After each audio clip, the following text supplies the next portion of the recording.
The interim leader of Korea's ruling Saenuri Party has vowed to push ahead with another personnel shakeup in the embattled bloc on the opposite side of the aisle. The main opposition party has a head start in election preparations. Park Ji-won has the latest. Media attention was focused on a press conference Sunday afternoon by the ruling Saenuri Party's interim leader In Myung-jin, who'd earlier said he would announce details of his personnel shakeup, a key part of his measures to overhaul the splintering party. Speculation had arisen that In could step down, saying his efforts had failed.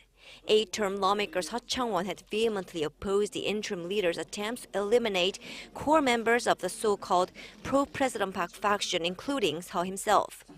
However, the 70-year-old former pastor and former Saenuri Ethics Committee chair said Sunday that despite last week's failure to form a new interim council, he will remain in his post and push ahead with the shakeup.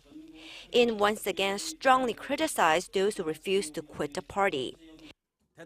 When the president of our party is in the middle of an impeachment trial and state affairs are in crisis, how can those who pledged to commit themselves to the success of the Park Geun-hye administration refuse to take even a minimum amount of responsibility?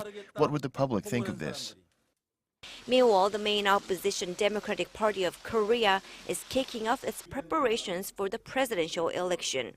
Party chair Chu Mi said Sunday that the Liberal Party will institute fair and neutral rules for a primary to choose the party's presidential nominee.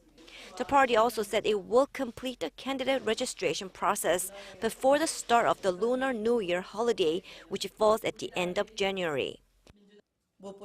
We will first hear the opinions from our party's presidential candidates in order to make optimal primary rules acceptable to each one of them.